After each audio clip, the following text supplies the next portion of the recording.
Centralia is a place that likes to do things. You can see all these banners for various events, the farmers market, the Hub City Car Show, a bunch of stuff related to kids events. But this weekend, this is going to be full of antique vendors. There's going to be people selling out on the streets. There's going to be everybody filling up this side. And I'm going to be doing appraisals. And all of these antique stores are going to be having sales and putting stuff out on the street too. Some really great things come to the Centralia appraisal fairs because people in this area have oftentimes stayed here for generations. I had a whole bunch of paperwork for a very prominent early Washington pioneer come to the appraisal fair last year. So we have people out and we're going to have more. I know a bunch of people are coming from Seattle and Portland to come see me.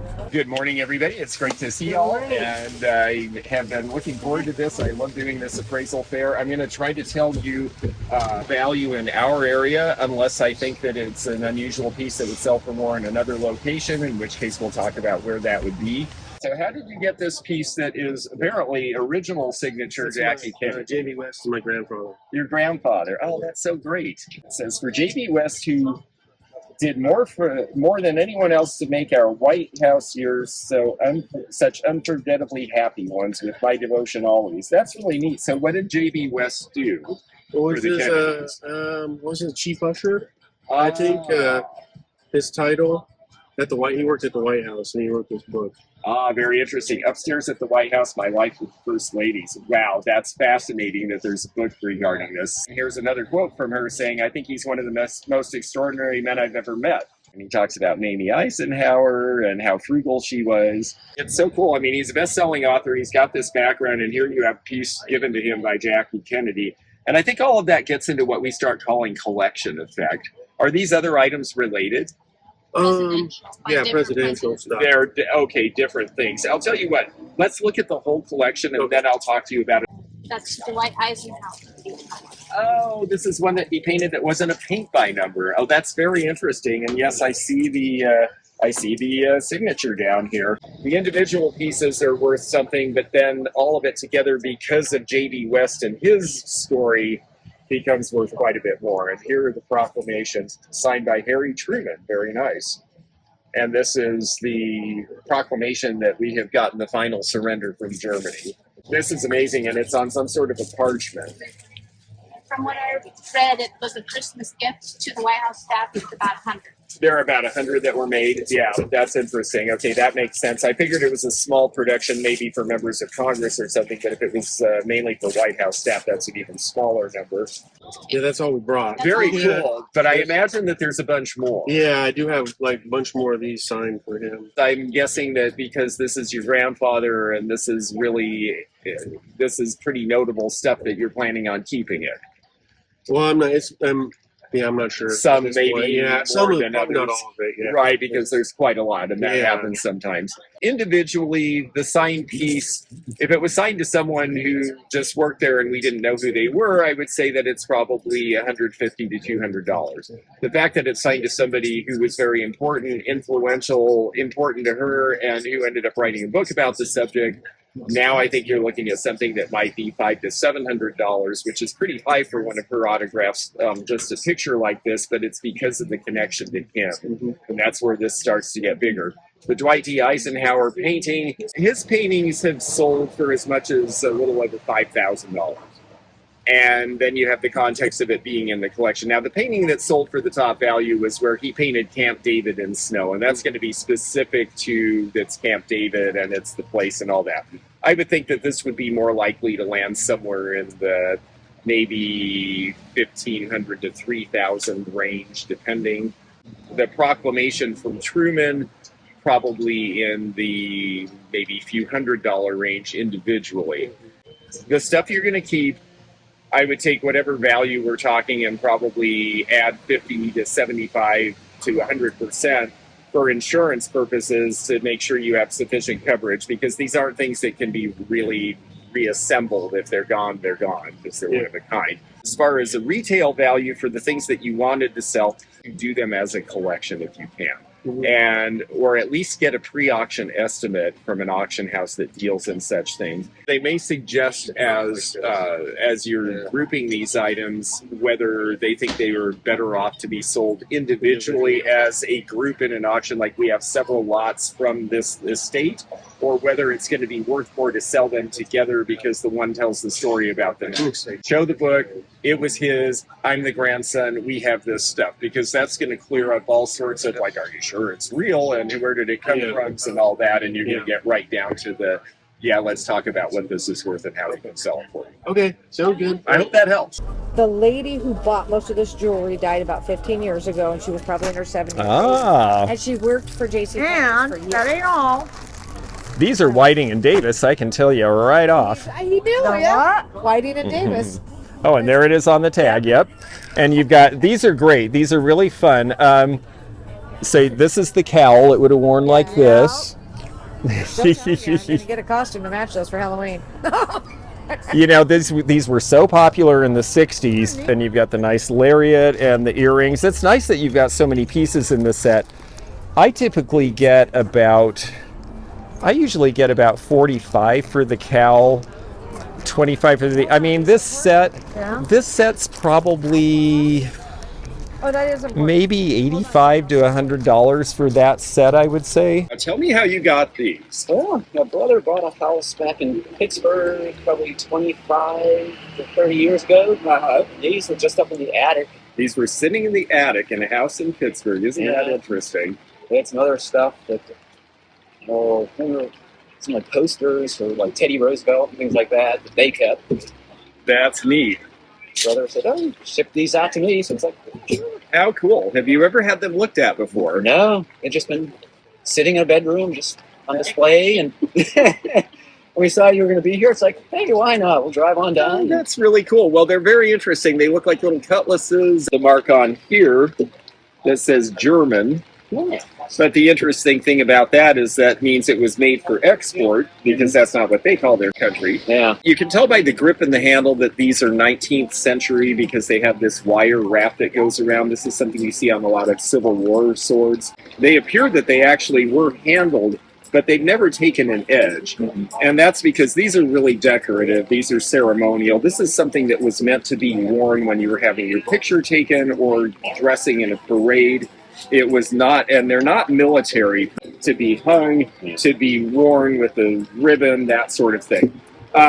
Because of that, they're not worth as much as military swords of the same era would be, but they still have value, and they're still pretty interesting. And for people who like to display cutlery, they like this sort of thing because it was made to be showy in the first place. It wasn't made to just be utilitarian because we're fighting with them. Yeah. My feeling about the value of these is $125 to $175 each. Wow. Yeah. So pretty good for a house find. No tags or anything that I could find. No tags, no labels. Well, the lining looks like 1960s vintage, 50s to 60s. Coonskin coats were really popular in the 1920s. And then there was a little nostalgia for them later. So it is real. It is real. Oh. It absolutely feels real to me. It was probably made custom for someone, and that's why we don't see a label. And it's a little surprising they wouldn't have taken credit for their work, but they didn't. I think the big issue for you is, like, how do I price this, right? Absolutely. I think that a vintage version in good shape like this, even though it doesn't have any sort of an attribution with the maker or something, you might be able to price this as high as between $450 and $600. Having said that, we are in the part of the country we're in, and you're right, a lot of people feel the way you do. It's like, well, I don't really feel comfortable wearing fur, so we don't have as big a market here. Most of my customers for fur here, and I actually sell for her in Centralia quite a lot. It's Alaskans and Idahoans and people in Canada who come down and live in really, really, really cold climates where they're like, believe me, if you're in that kind of sub-zero, you need fur, and that's why we wear it. And they have no qualms about it. And that's your customer, I think. Thank you so much. You're so welcome. Yeah, my pleasure. Yes, I'm very excited that you're here doing the show. All right, let's see what else you have. Okay. So I got this last year. I pretty much know what it is, a Purim logger or noisemaker. Yes. But I have never seen one with advertising, and I looked online, And I'm just really curious about what the value of that would be. I do agree with you. It is a Purim noisemaker, absolutely, or a grogger. The celebration of Purim goes back to ancient times, but actually the noisemakers go back quite a long ways too. It may have been what noisemakers were invented for, was celebrating Purim. Ancient ones are very similarly crafted, so it is really interesting that it has the bakery logo on it, and I think that makes it really something different. I had a corkscrew about 6 months ago. I sold that everything was written in Yiddish, and it was a New York company, and they were selling Passover wine and that sort of thing. So you have sort of a triple collectible. You have a noisemaker that's cool, you have something that's collectible because it's Judaica in a sense, and you have something that has a really great advertising about Stein's Bakery, made and delivered under sanitary conditions.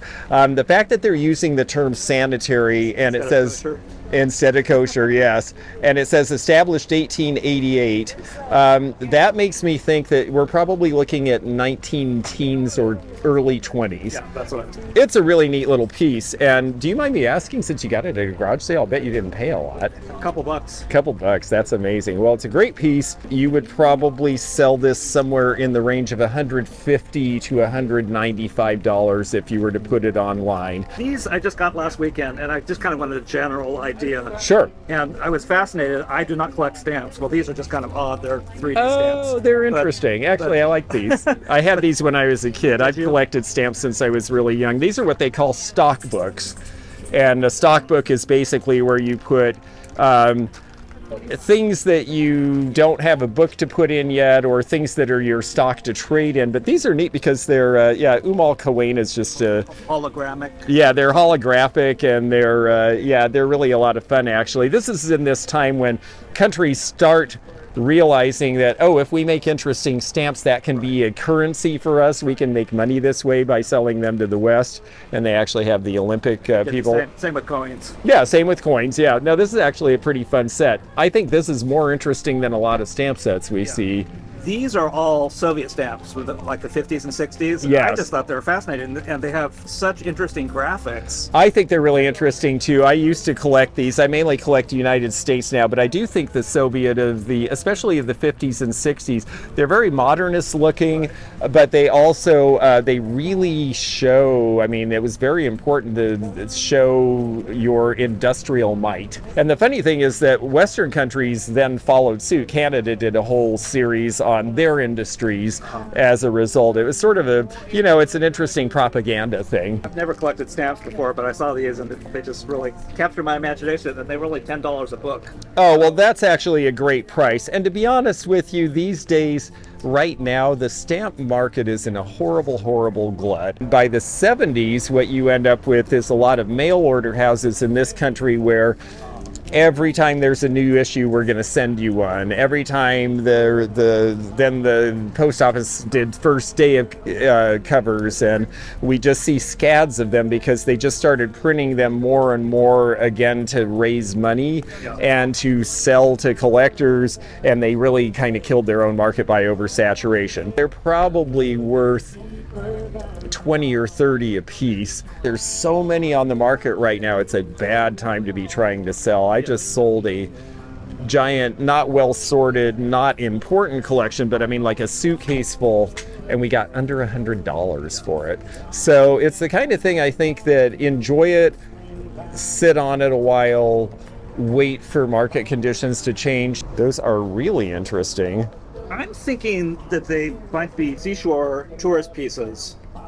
I believe they are seashore tourist pieces, mid to late Victorian. There were lots of seacoast places, Torquay and other places that people would go in England, but I've noticed that a lot of the souvenir ware that involves shells seems to have originated from Blackpool. If you look at the construction on the back, the way the wires are done, the fact that it's not a safety catch, everything about it definitely very simple. So gonzo.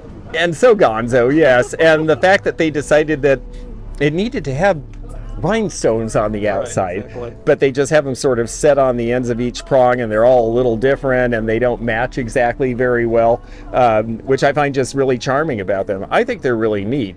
Now, you said they were kind of a sleeper and you got them in a lot. Do you have any idea of what your cost in them was? More than 20 or 30 bucks. $20 or $30. Yeah, well, Victorian jewelry is really interesting. These were sold as scatter pins, probably worn on both sides of a collar or something originally. For the set, maybe as much as $150 would be my thought as a retail value, because that's $75 a piece, and honestly, for an interesting Victorian piece like that, I would expect that. It's the kind of thing that someone's going to see it and say, oh, I gotta have it. This was my grandmother. She got it when she got married, 25, 26.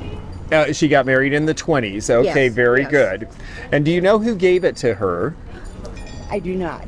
Okay. I do not know. Well, they gave her a lovely, lovely piece here. I have 8 of these. You have 8 of the cups and saucers. That's actually a good set for this. 8 is, sometimes they were just 6, so 8 is good. Well, it is just lovely. It's a chocolate set. Yes. That's what She always called it chocolate pot, yes, and the reason for that is because it's tall and the spout is here, not a low coffee pot style. And yes, it was for your hot chocolate or that sort of thing. It's interesting that she got this in 1925 or 6, and the reason I asked you if it came from someone in the family that you knew, you notice this doesn't have any mark on the bottom. Yeah. But this other piece, which is obviously part of the set, does have a mark, and it has a very distinct red mark for RS Prussia. Yes. And are you aware of RS Prussia? No, I did some looking up on the internet about this, and I found it something similar. I couldn't find one exactly The same, yes. but I just assumed by the mark I did see on the small one. It is definitely the same. RS Prussia was a very important company in porcelain. Roland Schlegelmilch, and he and his various sons worked at the factory. And I did read that. Yes, I did. yes, that's right. And they did very, very ornate molding because when you make a piece of porcelain, you have to, or pottery or anything, you have to start with the mold, which means you essentially have to sculpt the piece, cast a mold from it, and then you start making the pieces with the production molds. And so the fact that they were so ornate with the flowers in the design as well as the transfer on it and the rope handle and everything this took a lot of work. And RS Prussia was considered really, really fancy in its time. And it's beautiful stuff. It was made between about the 1880s and about 1900. Then they switched it to RS Germany because Germany came together as a country. And so you don't have the Prussian mark anymore. The condition on this is really good. And what's great is that you do have the marked piece that you know it's original because they have reproduced these. The market was actually badly affected by the reproductions. There was a time this might have been a $400 to $500 set. And the reproductions unfortunately scared a lot of the collectors away. Because we know yours is original and it's got also a very, very pretty design and color scheme, I think in the market today you're probably looking at $250 to $300 for the set. But since it's something you're planning on keeping, I suspect. No, not really. Not really. I'm sitting over here at my booth. Okay. $250 price tag. Well, you are right in the right ballpark for today's market. You will probably get an offer around $2 $2.25, and I would say that these days is reasonable. What's interesting to me about it is she got it in the 20s, but it was made about 40 years before. So my suspicion is that this was a family piece that someone said, here's our chance, we're going to give it to you as a gift. And that's where it came from. So you got it at Antiquarius in Chelsea in London. How neat. And obviously she specialized in blue and white transferware. Yeah, blue and white everywhere. How neat. And I just like compote, you know. Now, the company that made it is this company here, BWM and Company. BWM, okay. The pattern is poultry, and that it's a pretty famous pattern because it's kind of obvious why it's called poultry because there's poultry all over it. Yes. Yes. Yeah. I think it's a great piece. It is really pretty. You bought it in about 2000. At that time, it was about 120 years old. So we were able to identify that it's Brown Westhead Moore and Company. That's the BWM company. Transferware in blue and white is starting to be popular again. Oh, okay. And Victorian ironstone had kind of faded out for a long time as a collectible, but it seems like people are starting to get interested in ironstone in general. So I feel like this is a good time to be buying pieces like this. 135-ish would be my, off the top of my head, estimate. I feel like that could increase, and it would also depend on where you sold it. If you were in an area that was a big poultry producing area. She bought it at an auction in Arizona. Did she ever tell you anything about it, or did they tell her anything about it? No. Well, I have no idea what it is. did you look at the bottom? Because this is what's so fascinating to me, is it is Supply. Dairy Supply Company Limited, Museum Street in London. So this was made by one of the Staffordshire pottery companies for this dairy supply company, and it would have been something that they would have likely given out, I would think, as an award or a gift to people who spent a lot of money with them over the year. It was some sort of a premium they could give to their customers. Okay. Yes. Okay, that helps me a lot. Yes. To talk about it, because it's nothing that I'm going to keep. They did not want the pottery maker to put their company's identification on it because they wanted it to go To be with their. with their company. I did see other things by this that were done for the Dairy Supply Company. This should date sometime right about 1900, roughly. And based on the other pieces I've seen, the size and the fact that Staffordshire cows, just that as a thing, is a very collectible area, I think you might be looking at a value between $650 and $1,000 potentially. It's a good piece. I would definitely not think to go. I would at least start it in the $450 to $500 range if you're wondering. That was my first thought, you know. Yeah. Before I knew anything, I thought. You might want to, 500. yeah, you might want to go a little north of that and accept an offer. Yeah, because I really do think it's a good piece, and it's unusual because of that mark, and it's just interesting.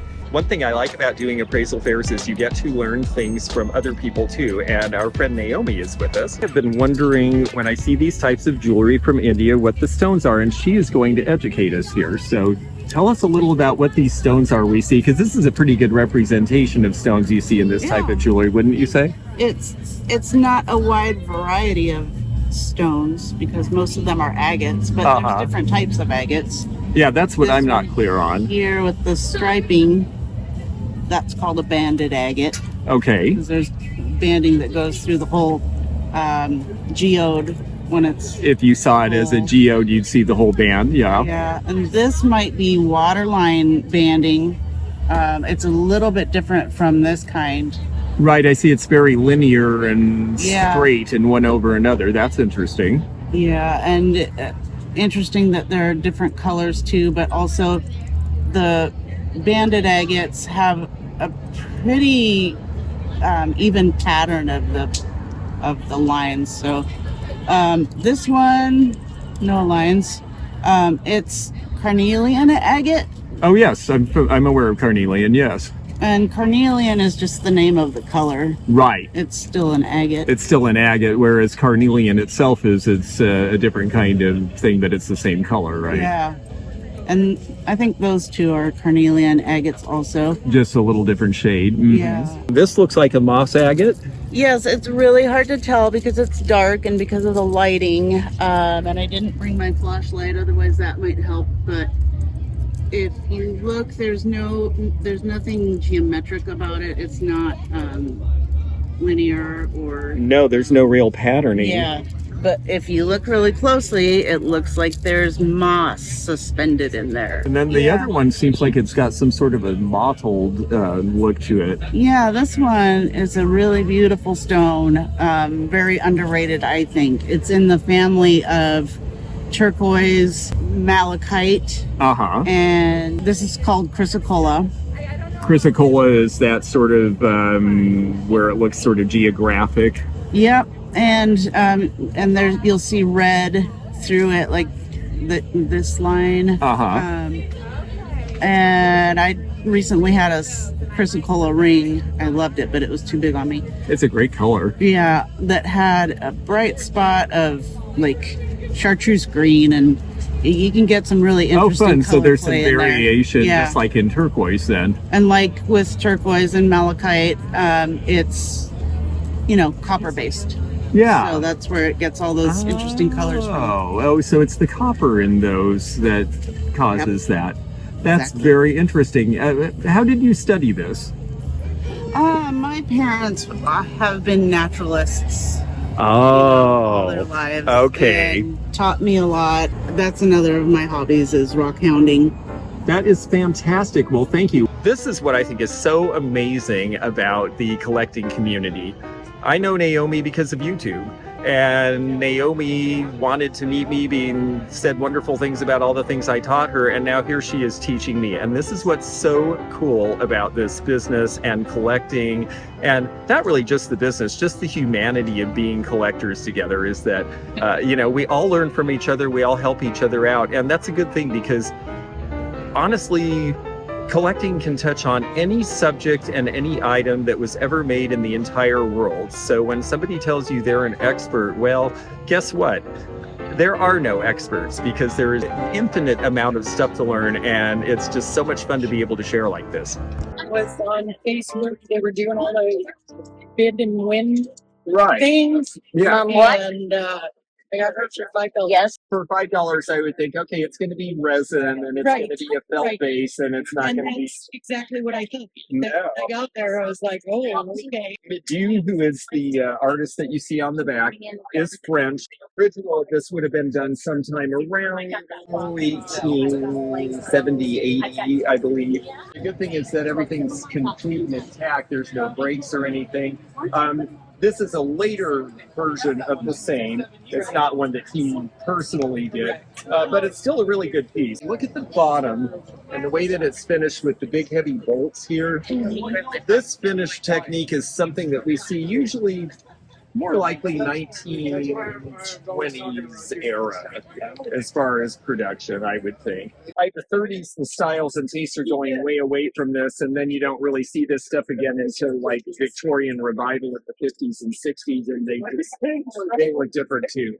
It's not the highest grade casting ever, and the reason I say that is because when you look at the feet, they're a little bit rough, and feet and hands are usually where you look on a sculpture to see what the quality of the casting is. Having said all of that, she's still pretty big and substantial, and your $5 investment, like I do an antique show in Palm Beach, Florida, and bronzes are big down there. And a piece like this, even a 20th century after the artist's piece, I still think you'd be looking at between $350 and $500.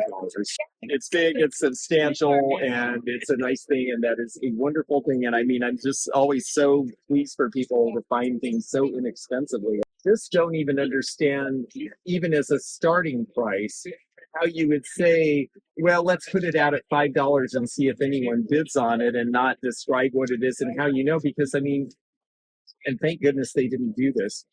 They could have taken this to the scrap metal place and gotten more money than they got from you selling it as a piece of junk. This is great. I've been keeping my eyes peeled for one of those. Yes, that's a fact. So we're all keeping our eyes peeled for these now. How did you get this? It's mother's. Your mother's? Oh, great. Okay. So this was a company called Ellie Smith, and these are what they called swung vases. And the reason they called them that is back when they made them, you notice it's got seams on it because it was done in a mold. The glass would be about 1500 degrees. They would pour it into the mold and it would look like this bottom part. And then when they took it out after it was formed, they would stand sometimes on a platform, depending on how hard it would go, but it's still clamped in the mold because it's still molten hot. They can't touch it. And they would stand there and they would swing it back and forth and just let the tube elongate by itself. And then when it started to get kind of frail, like they were afraid it might break, they would stop. And that was what the piece looked like. So no two pieces are exactly alike because that last thing was just whatever gravity did, that's what happened. And that's why you have these funky, cool tops. When I started in business 30 years ago and I started doing glass shows, I bought some of these and took them to glass shows. And then people looked at me and they're like, they're orange and they're from the 70s. Why would anybody want that? Now everybody wants these, and the prices have gone way up. This is a relatively small one. It's probably worth about $65 now. And you told I'm so me, happy to see you. I'm so glad to meet you. What's your name? Nancy Murray. Nancy, it's Yeah. so good to meet you. And you said you'd seen the channel. Yeah, for some I was searching something. It fed me you at some point when I was searching for something just a few months ago. So then I was binge watching your videos, and because I've just been doing this for a couple years, and It's fun. It's great to learn from each other, isn't it? Yeah. Have you sold at shows like this before? This is my first show. Awesome. I have booths in Astoria, Oregon. Yes. Here 11. Yes. Yeah, and Treasure Alley. So I brought this that I got for $2 at a garage sale. Wow. And a couple people today already want to buy it. So I'm sure they do. I shared this. I shared the link for this show, and as a photo on Facebook Marketplace, I used a picture of this. And so some guy came here specifically to ask me about this. Oh, wow. So we need to try to figure out a value on this. Yeah. Yeah. Anyway, the values online. So tell me what you saw online, because I have an opinion. Like $300 to $1,200 as far as value. Definitely 30s or 40s. You can tell it's flat Chicago, and you can tell by the graphic. Really, is the easiest way, because the styles didn't change a lot in that period, and it's just worn in all the right places, but not holes through or anything, which is great. It does just have I love the lining because it's almost like iridescent, but it does have a little tear there. Yeah. I'm wondering, did they make them beat up, or did it get beat up from life? This is life. This is life. Nowadays, they make them look like this because people want to look like this. In the old days, this was, he just wore it to death, and why didn't we throw that thing away? Well, thank goodness they didn't, because now this is uber cool, and it really is. It's a great cut. It's a good look. You're right. The locking zipper is so actually they lay flat. Yeah, so they lay flat, exactly. Because this was something somebody was working in. You couldn't have anything hanging off of you that might get caught in a piece of machinery or something like that. It wasn't just a fashion statement. Right. I mean, there were people who wore these every day to work, and that's how they got all worn like this. So it is a really great piece because of the level of wear. It's a little worn in the lining. It's a little, it's a little dry. Designers actually were doing coats back in the 30s like this. So those would go for, those are the ones you're seeing that are selling for $450. So I think that you're probably, $350 to $500. Somewhere there is probably retail. Jada did teach me how to look things up on Google Lens, and this comes up as kind of expensive, and I don't understand why, because I have no clue what it is. Okay. And nobody I've asked, we can't tell who makes it or what. Yes. Interesting that nothing on Google Lens actually had any discussion of the maker or anything on this. It's in Poli, in Italy. And Empoli is a town where there's a bunch of glass companies. It's not just one company. And so because of that, there's lots of people who made work. And the reason I think it's theirs is because if you look up here in the bowl, it has a very faint optic, which is done in the bowl. And a lot of Empoli glass has this very faint thing where it's very faint lines or a design. Yeah, and I didn't even notice that until you pointed it out. Now I can't unsee it. And it's almost, exactly. And it's almost invisible. Yeah. And their stuff oftentimes is molded. It just surprises me a little because this is thick and heavy, more like an American piece of glass here. But they would have had to have some sort of a mold, and it would have to be this thick just for it to be there. So I guess that makes sense. The base definitely, it all seems correct otherwise, and the color seems correct. It's going to date to about 1970. Now, when you looked it up on Google Lens, which is always there's always a pro and con with that. Yeah, there was an Etsy. One Etsy was selling it for $85, and one was selling it for $155. Right, exactly. Yeah, and again, just because they're trying to get that permit doesn't mean that's what we're going to get it. But we're going to get it, and we don't. I don't necessarily know of a place that would have a completed sale to tell you. But it's interesting that they have those ranges on it.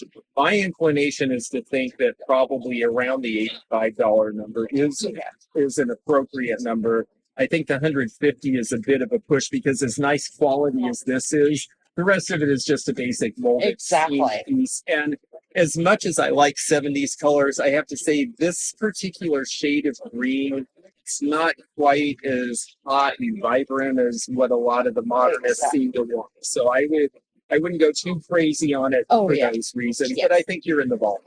How did you get this piece? So I have a gentleman a couple towns from me that auction off items that he finds in storage units. Mm-hmm. That's how I found it. Oh, okay. And I have looked it up. And when you looked it up, what did you find? I found similar items. Well, it does appear to be Japanese cloisonne.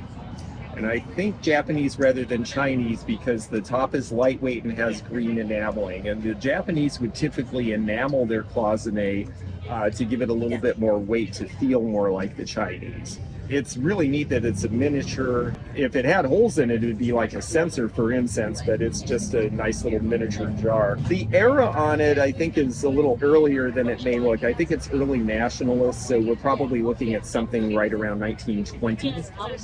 I have to say, I think the $300 numbers and stuff you're seeing are probably asking prices rather than completed sales. Because when I went to look really quickly there, and it's kind of consistent with my experience, I'm seeing completed sales more like 95 and 120 and in that range. I think the 300 is, ooh, this is neat, it's old, and I might be selling on a high-end auction site to rich people and they want a big number to make it seem like they're buying something impressive, but whether they really pay that price, we just don't know. So I'm always hesitant to say anything more than what I've seen it actually go for. Okay, so you brought some really neat etchings and lithographs, and tell me a little bit about what you know about these, and then we'll try to figure out what the value is. Okay, I don't know a whole lot about them. That's why I'm coming to you. Okay. Just that they did come from the same estate. They've been hanging on the wall for a really long time, and as I got up looking close, I realized they were lithos. So yes, rather than prints. So absolutely. You can tell me a little bit more about them. Well, let's see what we can find out. I think the first thing that I can tell you without even looking past is that this has been rematted at some point. So did you... It was found like that. You found it like this, okay. Yeah, I didn't do anything. Definitely an old frame with this oil gilding where we see the patterning in it. The frame's probably going to be 1870s, 80s, but yes, it clearly was redone. They didn't mat it in a way where we can see an artist. Oftentimes you'll have a little bit of information at the bottom here that you can see where you can look things up. Like hidden in there somewhere? Like, yeah, well, usually it's on the edge of the print and they've matted over it if it had it in the first place. But it does look like mid-Victorian from the design of this. It derives from a European folk tale, and the Goose Girl actually is a rather sad folk tale when you get into it, but the depictions of her are always very happy. And this is a nice example of that. And again, they've matted over this too. But it appears that whoever was collecting these, looking at the frames and matting, was probably collecting them when they were really popular to do back in the 70s and 80s. This one is Victorian and it's Christmas scene. They're hanging the holly. This one actually would have been from the period, whereas the Goose Girl is actually derived from an earlier lore. And then let's see what we have on this one. Oh, I really like this one too. Oh, yes. Yeah, okay. Now this one we actually have the monogram of the artist, and I believe this is an English artist whose name I can't remember off the top of my head. That little symbol, yeah, that's the monogram. And then you might be able to actually find the artist on that, and that could make a difference in the value. This is also Victorian around Christmas, and it's great because there's certain things you saw in Victorian households like these. The reflection is her, and I'm not really sure why they positioned it there. That's some fun the artist is having and some sort of a trick that may mean something to them. This is the thing that I think is fascinating about lithography, is that it is so detailed that, yeah, there actually are subplots going on. And yes, you can see that the kid has dropped the drum and the drumsticks and is being presented in front of the grandmother for some reason. They don't look angry. He doesn't look too angry, other than I think he'd rather be playing his drummer with the dog. And his sister's getting to play with her doll, but I assume that this is Christmas morning and that maybe he's being instructed to thank his grandmother or something like that.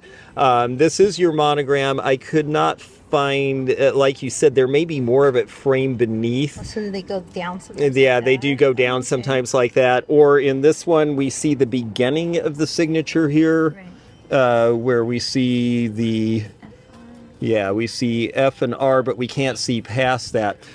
So to really know who did these, the truth is that you'd probably have to open them up. They all seem like they're selling in fairly similar price ranges, and that unless it's a super famous artist, it's not making a big difference.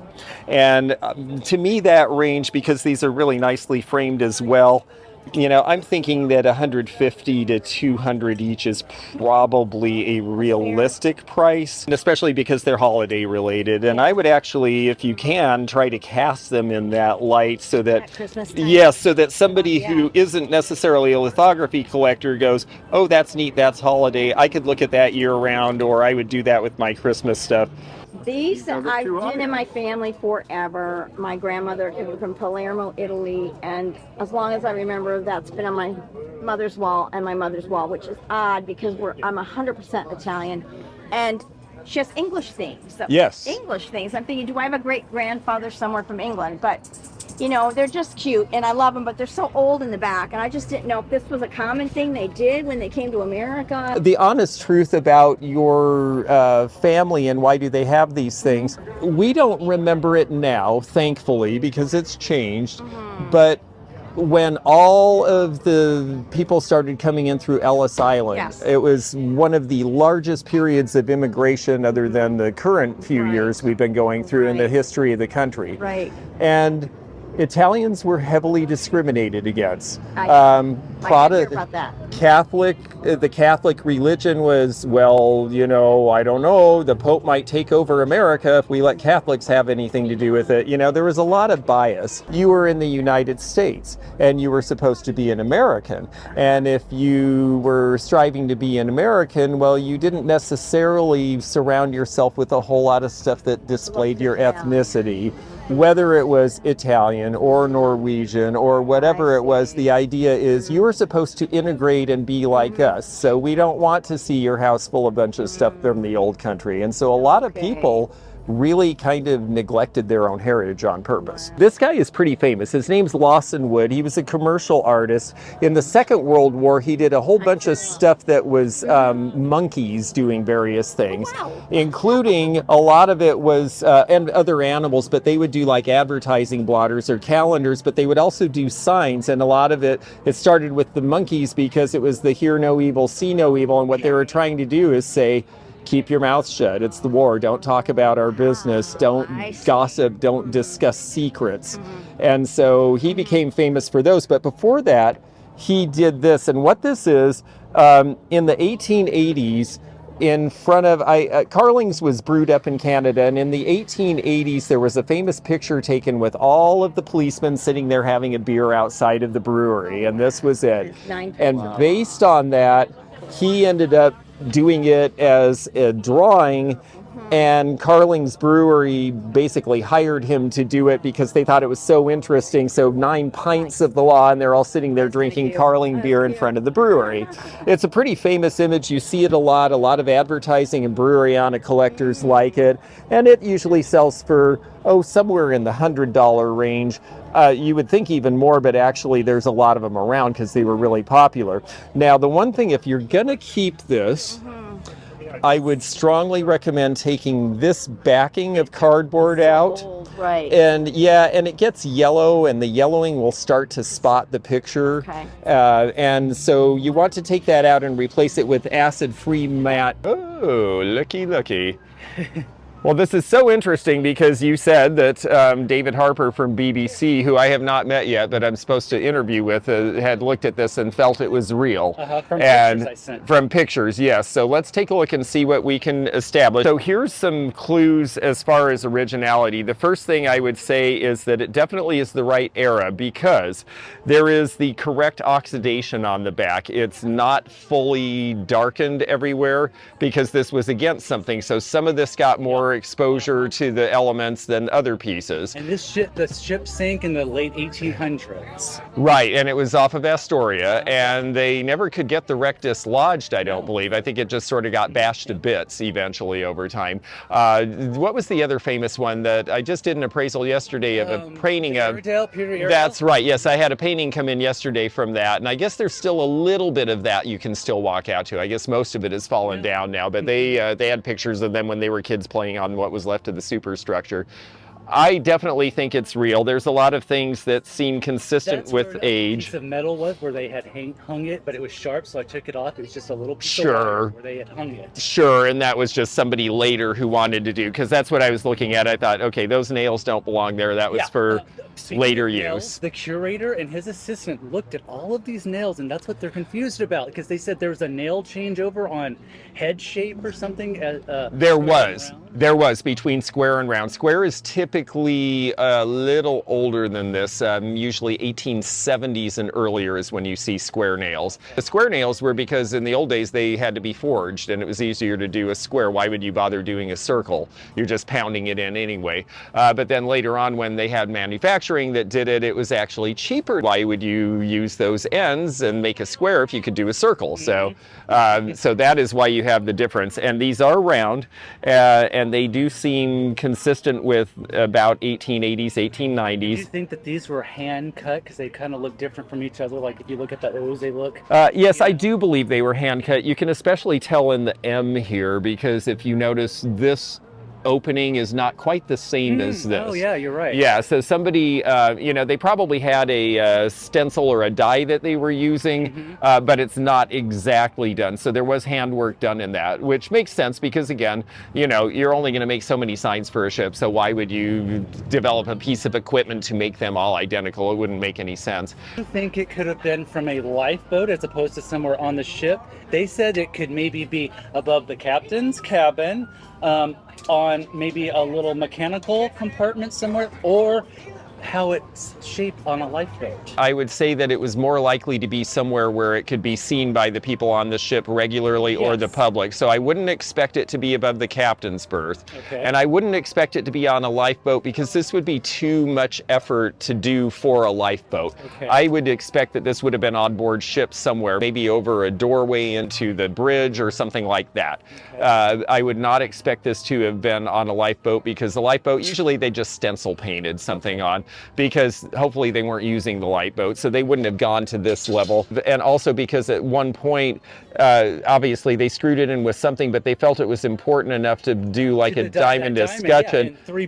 And there would have been brass covers for these to make it look fancy, so you wouldn't see the screw. So this was meant to be somewhere where it was visible to the public. It wasn't hidden away somewhere. What is the sign worth? And that is going to depend on where you sell it. Now, if you have it in Liverpool, there's going to be a lot of interest because it's an English ship. If you have it in Astoria, there's likely to be interest because that's where it wrecked, and so there's more awareness of it there. If you had it just generally somewhere and they're like, oh, it's off an old ship, well, that's nice. Well, then that's another value. So part of valuing things really does have to do with where you sell them and what the local interest in something is. Okay. So I would say if it was just, oh, this is a neat old ship sign and we just found it somewhere in the Midwest and weren't really sure what the history of the ship was, well, then that price is probably around $300. I feel more confident that if you sold this in a place where it was known and the story was understood and the story went with it, then, you might, in the right hands, you might see more like, I'm thinking 5 to 7 is possible as a top end. I don't think it would go for a lot more than that because, as neat as it is, it's only so large, it's only so big, it's only so showy, and part of the sign market is about what is this cool thing that I can put on my wall. But because it's a shipwreck and it's got local history behind it, I think in Oregon, in the right place, you would actually see somewhere in those higher figures. I'd like to see it in the museum, at the Maritime Museum. They wanted to know more information. Understood. Well, I think if you decided that this should be donated to the museum, you would need a fair market value appraisal. And fair market value for your donation for your tax purposes, fair market value assumes that the person buying and the person selling have all the time in the world to make a decision, and they both know all the information, like it's sunk here, this sort of thing. We're doing a verbal approximation of value here. If you were to donate it, you need, if it's over $500, you need something to give to the IRS to show that it's worth more than the $500 standard deduction, and we would then go and actually do more research and find comparable sales of signs from similar ships from this era, and on that basis we would be able to establish a fair market value. Yeah, I love to know that it's real. That's so cool. It's absolutely real. You can't always tell, but people are often worried about, are these fakes? And the thing is that if you hold this in your hand, well, first of all, you can tell somebody pounded something with it a lot. So this one's actually been used. But when you hold it in your hand, I mean, at least my hand, it fits almost perfectly. The thumb goes here, there's an arch here so you can hold it in your hand, you can wrap your hand around it. I mean, these really were very, very deliberately formed. So you can hold it like this and go bam, bam, bam, and you're not gonna drop it or anything. So that is absolutely real. How did you get these anyway? Okay, I bid on them in an auction. Only because they were interesting and I figured I could do some research on them. Yes. And actually did not expect to win them because usually people really try to get these. Yes, these are very popular. I have a big collection of Columbia River, well, I had a big collection of Columbia River stone pieces. And I think I have maybe 2 or 3 left. They've been selling like crazy right here actually in Centralia. And this one, again, you can tell it was made, a lot of it is put your hand around it. Now, some of these were made for, I don't know, you put your hand around it and tell me if that feels right. They were, yeah. See, a lot of people, it does feel right. Yeah, see, a lot of people, I wonder sometimes whether it's like, well, I'm a guy with big hands, but since you're holding it and it feels right to you. Yeah. Yeah, it's part of a mortar and pestle. And the end has been broken off. That's oftentimes what we find, but look how this is shaped. So if you saw this laying in a pile of rocks on the Columbia River, you might say, oh, that doesn't look like the rest of them. And that's how a lot of these are found. And so, yeah, you've got the pestle there. Also, these at some point were in some sort of a collection because they have a little marking like museum numbers on them. This one looks like it's actually the bottom of some sort of a grinder. And this one looks like it's some sort of a hammer though. So they would lace it around this way, and then this is your striking surface. These are definitely real, and they do look to me like the kind of things we see there to Columbia River for the most part. That's what I want, if they were local. When the Bonneville Power Administration built the dams in the 1930s, they knew they were going to flood out Celilo Falls in Oregon, right, which they're actually now finally trying to restore. I guess they're going to lower the lake level a little bit and try to restore some of the falls, because it was where all of the Native American tribes would gather to fish, because it was the easy place to fish. And that's why all of these stone tools were around there. Well, when they found out they were going to dam and go in and, you know, it was all going to be covered up, a lot of people, because they knew that had been a really big Native American area, went in and started looking for these rocks. And so collections like this were amassed in the 1930s. Right. And then it went from there. This one's chipped out as a shale point. One thing that's interesting too in terms of these is that, you know, sometimes you look at them and you think, well, okay, but it's a rock, so this could have been, it doesn't look like it's from their area. Well, the thing is that especially in Central Oregon, where the obsidian fields were, the natives who dwelt around the Newberry crater were actually some of the wealthiest and most well-known tribes in the area, because they could trade all the way from California up to the up to the Canadian border, and they had obsidian, and everybody wanted the obsidian points because they were sharper and cut better.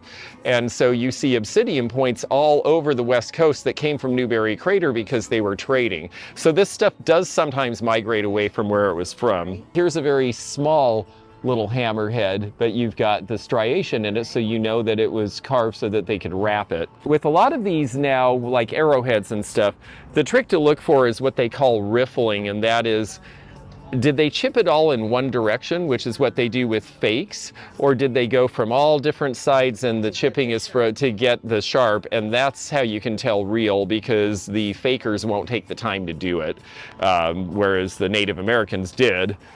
So you've got an interesting group of things here. Now, some of these smaller pieces, this probably is part of a net weight. Oh, okay.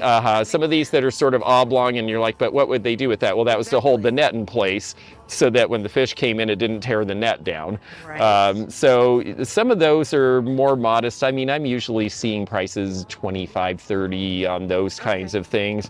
But when you start getting into some of these axe heads and pounding stones, you know, I'm typically selling these around $75 to $100 each. Seems to be a fairly typical price. Research I did, that was... Is that about where you were seeing? Yeah, I think that's where the market is now, and the market seems very active to me. We hear this story a lot, but it is true. Grandpa plowed it up in a field. Well, that actually did happen a lot. That's why whenever you're building a freeway or something, you have to have the archaeologists go in, and because there are little arrowheads and flint points and stuff that got dropped. There are Native American artifacts laying all over the place, and then they have to figure out, are there things of significance here, like that thing. Wasn't it, it was Port Angeles where they, the archaeologists missed some stuff and they started to excavate this huge construction site, and then it turned out it was an ancient burial ground and they had to turn it over to the... My husband worked on that project. He worked on that project. Yes, that's right. He was like, oh boy, we got a big one. That was a big one because the archaeologists screwed the pooch on that one. There's more to that story I can't talk about on the camera. I'm sure that's true. If you enjoyed this video, check out this one. Also, click thumbs up to like this video and check the description for information about our Patreon, our memberships. We've got a lot of different levels with different perks and bonus videos and early content. Also, please do check out our website, theantiquenomad.com, for appraisal help. And we'll see you again for more adventures in the antique and vintage community soon. Bye for now.